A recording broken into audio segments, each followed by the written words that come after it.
Everyone, welcome to our class. Geotechnical engineering subject हम लोग पढ़ रहे हैं और जो एग्ज़ाम को हम टारगेट करके चल रहे हैं, जैसे हमारा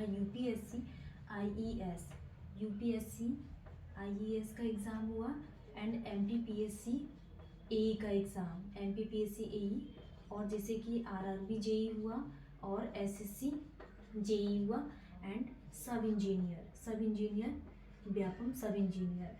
तो ये जो भी हमारे टेक्निकल्स एग्ज़ाम होते हैं, आप किसी भी एग्ज़ाम की तैयारी कर रहे हैं तो सॉइल मैकेनिक्स एक ऐसा सब्जेक्ट है जो काफ़ी ज़्यादा वेटेज वाला सब्जेक्ट है। और हम यहाँ पे जो भी चीज़ें पढ़ रहे हैं ये क्विक रिवीजन वाली चीज़ें, मतलब क्विक रिवीजन कर रहे हैं हम यहाँ पे इसका, और मतलब 100% श्योर है कि आपके एग्ज़ाम में यहाँ से क्वेश्चंस बनेगा। आप कोई भी एग्ज़ाम दे दो टेक्निकली।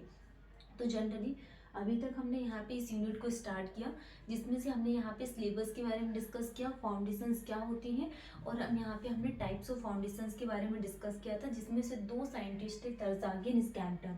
तो इसके अकॉर्डिंग भी, टर्ज़ागी और स्कैम्पटन के अकॉर्डिंग भी हमने यहाँ पे depth of foundation and width के बारे में डिस्कस किया था कि कितनी कितनी वैल्यूज यहाँ पे लाई करती हैं। नेक्स्ट हमने यहाँ पे राफ्ट फाउंडेशंस के बारे में बात की थी, जैसे कि अगर हमारे पास कोई सरफेस एरिया, अगर हमें कोई स्ट्रक्चर को कंस्ट्रक्ट करना है तो हमें सबसे पहले क्या चीज़ चेक करनी पड़ेगी। अगर हमें कोई कंस्ट्रक्शन करना है या फिर कोई रेसिडेंशियल बिल्डिंग बनाना है या फिर हमें कोई भी मतलब वर्क करना है, तो हमें सबसे पहले क्या चीज़ पता होनी चाहिए, सॉइल की कंडीशन, कि किस प्रकार की सॉइल है और कैसे स्ट्रक्चर को हम यहाँ पे कंस्ट्रक्ट कर सकते हैं। ये मैन बहुत इंपॉर्टेंट चीज़ है। तो जनरली हमने डिस्कस किया था राफ्ट फाउंडेशन। राफ्ट फाउंडेशंस को ही हम क्या बोलते हैं, मैट फाउंडेशंस। तो जो क्वेश्चंस पूछा जाता है इसमें, उसकी कैपेसिटी पूछते हैं कि अगर हम यहाँ पे राफ्ट फाउंडेशंस को यूज़ कर रहे हैं तो किस कंडीशन में हम यहाँ पे फाउंडेशंस को यूज़ करेंगे। जैसे सॉइल की जो कंडीशंस थी, बहुत लो वियरिंग कैपेसिटी के लिए हम यहाँ पे राफ्ट फाउंडेशंस का यूज़ करते हैं। तो आज के टॉपिक में हम कुछ ये सारी चीज़ें हमने प्रीवियस लेक्चर्स में डिस्कस कर लिए थे, जो आप लेक्चर्स को जाके रिवीजन करना, देन उसके बाद आप इन टॉपिक्स को कवर करोगे तो जनरली जो आपका बेसिक क्लियर हो जाएगा। तो आज के टॉपिक में हम जो भी पढ़ेंगे, जैसे कि ग्रॉस प्रेशर है, अल्टीमेट बियरिंग कैपेसिटी है, देन इसके बाद हम यहाँ पे कुछ फाउंडेशंस में फेलियर्स के बारे में बात करेंगे। इसकी नेक्स्ट क्लास रहने वाली है फाउंडेशंस में कितने प्रकार के फेलियर होते हैं। जो भी आज की क्लास और जो हमने नेक्स्ट मतलब कि फाउंडेशंस वाले टॉपिक से 100% आपके क्वेश्चंस बनते ही हैं। तो आप इसकी एक भी क्लास मिस मत करना। और जनरली आज की क्लास में यहाँ से 100% क्वेश्चंस बनते ही हैं। और ऑलरेडी जो एग्ज़ाम्स हैं, जैसे यूपीएससी है, एमपीपीएससी, आरआरबी, एसएससी या व्यापम सब इंजीनियर, आप किसी भी एग्जाम को टारगेट करके चल रहे हो तो 100% यहाँ से 2 नंबर आपका फिक्स है कि क्वेश्चंस बनते ही हैं। और किस तरीके के क्वेश्चंस पूछे जाते हैं वो चीज़ें भी मैं आपको बताती हूँ। और हम यहाँ पे सिर्फ ओनली शॉर्ट में क्विक रिवीजन के साथ साथ हम यहाँ पे क्वेश्चंस प्रैक्टिस भी करेंगे, प्लस क्लासेस के साथ हम ये भी देखेंगे कि जनरली किस तरीके के क्वेश्चंस ऑब्जेक्टिव में पूछते हैं एंड कॉन्सेप्चुअली क्वेश्चंस कैसे बनते हैं। ठीक है, तो हम क्लास स्टार्ट करते हैं। तो स्टार्ट करने से पहले हम सबसे पहले कुछ बेसिक टर्म्स के बारे में डिस्कस करेंगे। बेसिक टर्म्स दैट मीन्स हम यहाँ पे ये देखेंगे सबसे फर्स्ट नंबर पे ग्रॉस प्रेशर। तो कुछ 8-10 पैरामीटर्स है बेसिक टर्म्स में, जो हम यहाँ पे डिस्कस करेंगे और आपको ध्यान से पढ़ना है इनको। हम यहाँ पे सिर्फ शॉर्ट में रिवीजन करेंगे। जैसे हम बात कर रहे हैं यहाँ पे क्या, ग्रॉस प्रेशर का। तो ग्रॉस प्रेशर को ऑल्सो नोन एज, इसका अदर नाम क्या है, ग्रॉस लोडिंग इंटेंसिटी। ठीक है, और इसको किससे डिनोट किया जाता है, क्यू से इसको डिनोट किया जाता है। अब हम यहाँ पे इसका बेसिक समझते हैं। हमने यहाँ पे कुछ फाउंडेशंस को ड्रॉ किया, ठीक है, और ये इसका क्या हो गया यहाँ पे, base. It is denoted by B and इसमें कुछ लोड आ रहा है क्यू। तो total pressure at the base of foundation, total pressure मतलब कि टॉप लेवल से जो भी लोड आ रहा है इसके बेस में, total pressure at the base of foundations. ठीक है, फाउंडेशंस में जो भी यहाँ पे प्रेशर आ रहा है, बेस ऑफ द फुटिंग या foundation due to weight of the superstructure. किससे आ रहा है, सुपर स्ट्रक्चर से आ रहा है, due to weight of the superstructure and weight of the earth fill, और बॉटम में जो भी यहाँ पे अर्थ है, and self weight of the footing, और फुटिंग के खुद के सेल्फ वेट्स हैं। तो ये कुछ पैरामीटर्स हैं और यही डेफिनेशंस क्या कहलाती है, ग्रॉस प्रेशर। एक बार और हम इसका रिवीजन कर लेते हैं। Total pressure at the base of foundation due to weight of the superstructure due to the weight of the earth field, मतलब सुपर स्ट्रक्चर से भी आ रहा, अर्थ फील्ड से भी आ रहा, एंड खुद के सेल्फ वेट के कारण, self weight of the foundations. तो ये डेफिनेशंस क्या कहलाती है, ग्रॉस प्रेशर और ग्रॉस लोडिंग इंटेंसिटी। इसमें कुछ याद रखने वाली चीजें नहीं है, ठीक है। अब हम यहाँ पे कुछ इसके फॉर्मूलेस के बारे में डिस्कस कर लेते हैं। जनरली ग्रॉस प्रेशर को हम यहाँ पे कैसे ध्यान रख सकते हैं शॉर्ट टर्म्स में। इसको किससे डिनोट किया जाता है, Q से इसका सिंबल है, and G is the gross pressure, equal to क्या आ जाएगा हमारे पास P इज द प्रेशर, जो भी यहाँ पे फाउंडेशंस में टोटल प्रेशर आ रहा है, और वो भी किस लेवल में आ रहा है, base level of the footing में, तो डिवाइडेड बाय क्या आ जाएगा, B²।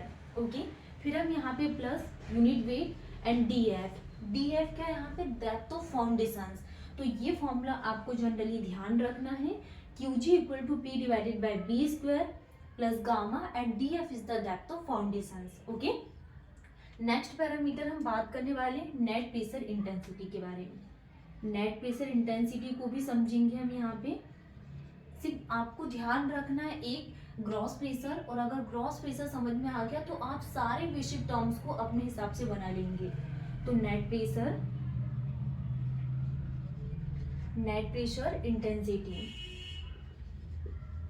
Pressure intensity. अब ये नेट प्रेशर इंटेंसिटी क्या होती है इसको हम समझेंगे, ठीक है।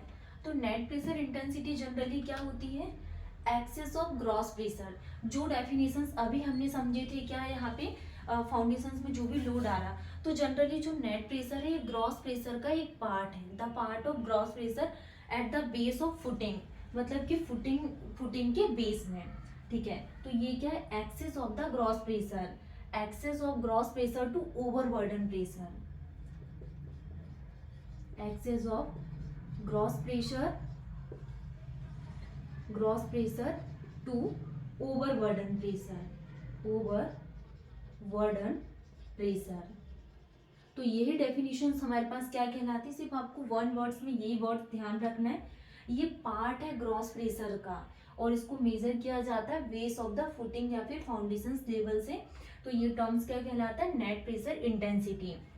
अब हम यहाँ पे इसकी फॉर्मूला बनाएंगे कि क्या हमें ध्यान रखना है। अब हम इसको डिनोट करेंगे QNG equal to net pressure. तो नेट प्रेशर में दो वर्ड आ जाएंगे, यहाँ पे ग्रॉस प्रेशर को इंक्लूड किया, minus unit weight and depth of foundations. तो net gross pressure intensity equal to gross pressure minus unit weight and depth of foundation. अगर हम यहाँ पे सेफ डिजाइन के लिए बात करें, सेफ डिजाइन, तो सेफ डिजाइन के लिए क्या फॉर्मूला बनकर आएगा यहाँ पे, P is the pressure divided by B² is less than equal to क्या आ जाएगा, Q नेट अलाउएबल, ठीक है। तो ये हमारे पास फॉर्मूला निकल कर आ गया किसका, नेट प्रेशर इंटेंसिटी का। दो टर्म्स हमारी कंप्लीट हो गई है। थर्ड हम यहाँ पे बात करने वाले ultimate bearing capacity. Generally questions पूछे जाते हैं अल्टीमेट बियरिंग कैपेसिटी से। अल्टीमेट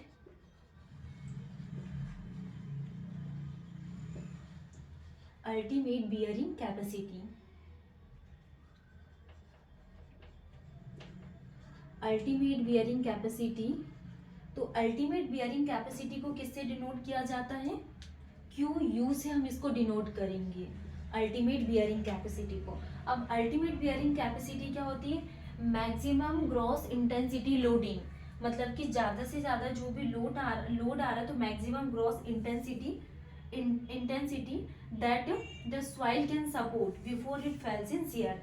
तो ये क्या कहलाता है, ultimate bearing capacity, maximum gross pressure at the base of foundation which can be applied without shear failure. Directly MPPSC 2022 में एज इट इज इसके डेफिनेशन ये पूछा हुआ था, और ऑप्शंस में हमारे पास ultimate bearing capacity, net pressure और ग्रॉस प्रेशर, तो इन वर्ड्स में हमको कंफ्यूज किया था, और सेम एज इट इज यहाँ पे डेफिनेशन पूछी हुई थी कि maximum gross pressure at the base of foundation which can be applied without shear failure. तो इसको क्या बोला जाता है, ultimate bearing capacity. Next parameter हम बात करने वाले हैं नेट अल्टीमेट बियरिंग कैपेसिटी के बारे में। नेट अल्टीमेट बियरिंग कैपेसिटी, तो इसमें तो बिल्कुल आपको 5 स्टार लगा के रखना है। अल्टीमेट बियरिंग कैपेसिटी, जनरली यहाँ से क्वेश्चंस पूछे जाते हैं, नेट अल्टीमेट बियरिंग कैपेसिटी। तो नेट अल्टीमेट बियरिंग कैपेसिटी क्या होता है, अब हम इसका कॉन्सेप्ट समझेंगे। तो जो minimum net pressure causing shear failure of soil, कम से कम जो भी यहाँ पे क्या प्रेशर आ रहा है, minimum net pressure causing shear failure of soil, तो इसको क्या बोला जाता है, नेट अल्टीमेट बियरिंग कैपेसिटी। अब हम यहाँ पे इसके फॉर्मूले के बारे में समझेंगे, net ultimate bearing capacity.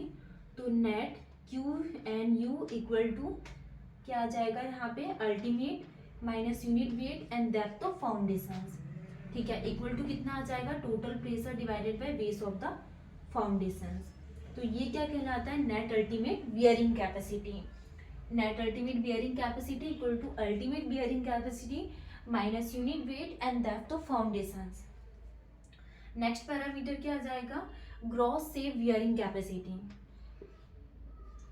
Gross safe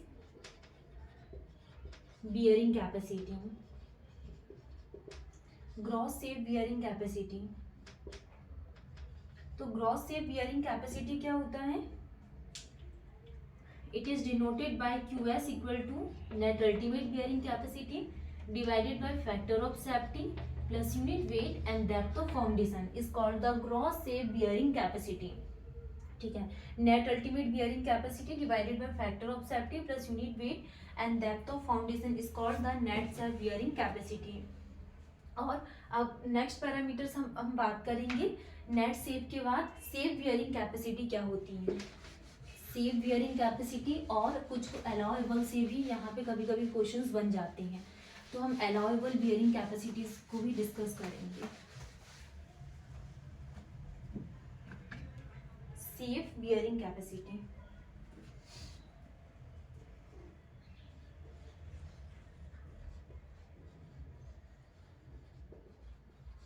safe bearing capacity, ठीक है। तो सेफ बियरिंग कैपेसिटी के लिए क्या फॉर्मूला बनेगा यहाँ पे, Q it is denoted by QS equal to net safe bearing capacity plus unit weight and depth of foundation is called the safe bearing capacity, ठीक है। तो ये क्या कहलाता है हमारे पास, सेफ बियरिंग कैपेसिटी। तो जो सेफ लोड ऑन फाउंडेशन है, safe load on foundation, safe load on foundation equal to क्या आ जाएगा यहाँ पे, safe loading into area of foundation, area of foundation. तो ये पैरामीटर्स क्या कहलाता है हमारे पास, safe bearing capacity.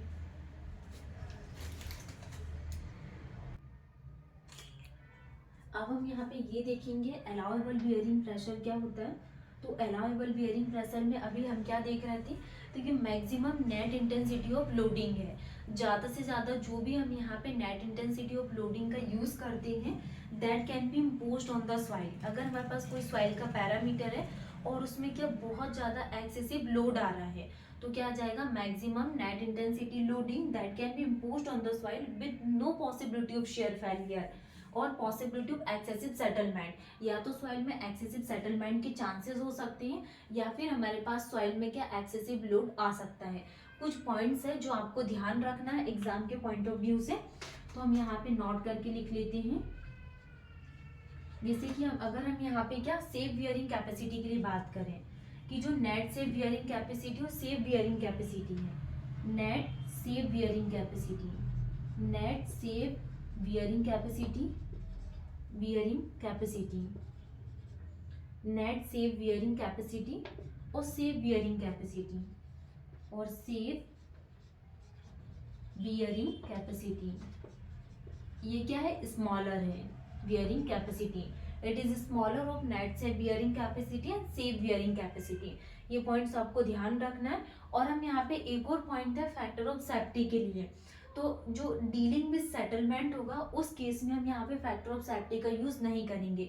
No factor of safety is used in the dealing of settlement.